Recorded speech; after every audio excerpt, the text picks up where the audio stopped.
Hi friends, welcome back to our channel. వీడియోని ఎక్కడ skip చేయకుండా చూడండి, మీకు చాలా క్లియర్గా అర్థమయ్యేలా చెప్తాను. ఇది స్టిచ్ చేసిన బ్లౌజు. షోల్డర్స్ అనేవి జారుతున్నాయి అనుకోండి, ఇదైతే జారట్లేదు కానీ మీకు చూపించాలని నేను చూపిస్తున్నాను అనమాట. బ్లౌజ్ తీసుకొని షోల్డర్స్ జారుతూ ఉంటే మనం ఏ టిప్స్ ఫాలో అయితే షోల్డర్స్ అనేవి జారకుండా ఉంటాయి కుట్టిన బ్లౌజ్కి, అవేంటో ఇప్పుడు మీకు నేను వివరంగా చూపిస్తాను. ముందుగా బ్లౌజ్ని ఇట్లా రివర్స్ చేసుకోండి, హ్యాండ్స్ని రివర్స్ చేసుకొని మనం అంతకుముందు కటింగ్ వీడియోలోనే చెప్పాను మీకు, వెనక టక్స్ అనేవి 1 ఇంచ్ పెట్టుకుంటే మనకి భుజాలు అనేవి జారకుండా ఉంటాయి అని చెప్పాను. పొడవు మాత్రం 4 ఇంచెస్ ఉండాలి, టక్స్ పొడవు. ఇది ఖచ్చితంగా ఉంది, 1 ఇంచ్ ఉంది. అటు 1/2 ఇంచ్ ఇటు 1/2 ఇంచ్ 1 ఇంచ్ ఉంది.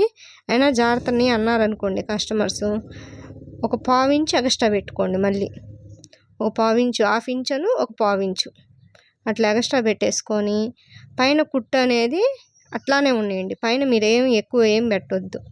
పైన కుట్లో నుంచి కింద మనం పెట్టుకున్నాం కదండి 1/4 ఇంచు, ఆ 1/4 ఇంచులో కలిసేటట్టు ఒక కుట్టు వేసుకోండి, ఒక స్టిచ్ వేసుకోండి. ఇది బ్లౌజ్ అయితే కరెక్ట్గానే ఉంది. నేను మీకు చూపించాలని నేను ఈ బ్లౌజ్ తీసుకున్నాను అనమాట.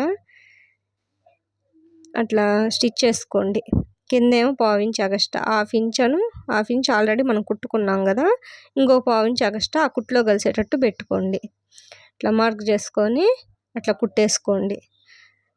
తర్వాత రెండోది కూడా అంతే కుట్టేసుకోండి. మీకు అయినా జాగ్రత్తని అన్నారనుకోండి షోల్డర్స్, ఇప్పుడు కింద కుట్టు అంతే పెట్టేసుకోండి. మీరు కింద కుట్టు ఎక్కడ ఉందో అక్కడే పెట్టేసుకోండి. పైన కూడా హ్యాండ్స్ లూజ్ కూడా అంతే పెట్టేసుకోండి. చంక రౌండ్ కాడ ఒక 1/4 ఇంచు అంతే, ఒక 1/4 ఇంచే ఎక్స్ట్రా మార్క్ చేసుకొని ఒక స్టిచ్ చేసుకోండి. మీకు స్టిచ్ చేసినా కనిపించలేదు, నేను స్టిచ్ ఏమి వేయట్లేదు, చూపిస్తున్నాను. షోల్డర్స్ కూడా 1/4 ఇంచు మనం కొంచెం కిందకి పెట్టి లోపల కుట్టు కలుపుకోండి. హ్యాండ్స్ రౌండ్ కాడికి కలిపేసుకోండి. మామూలుగా ఇది రివర్స్ చేతి పని ఏం లేదు కాబట్టి ఇంక అట్లా చూపిస్తున్నా. చేతి పని ఉంటే లైట్గా చేతి పని కూడా తీసుకొని అట్లా వేసుకోండి. ఇటు రౌండ్ ఫ్రంట్ పార్ట్ కూడా అట్లా కుట్టేసుకోండి. 1/2 ఇంచు కుట్టేసుకోండి. వెనక డాట్స్కి సైడ్ జాయింట్స్కే మీకు సరిపోయిద్ది, షోల్డర్స్ అనేవి జారకుండా ఉంటాయి. ఓకే ఫ్రెండ్స్, వీడియో నచ్చితే సబ్స్క్రైబ్ చేసుకోండి, షేర్ చేయండి, లైక్ చేయండి. Okay friends, bye.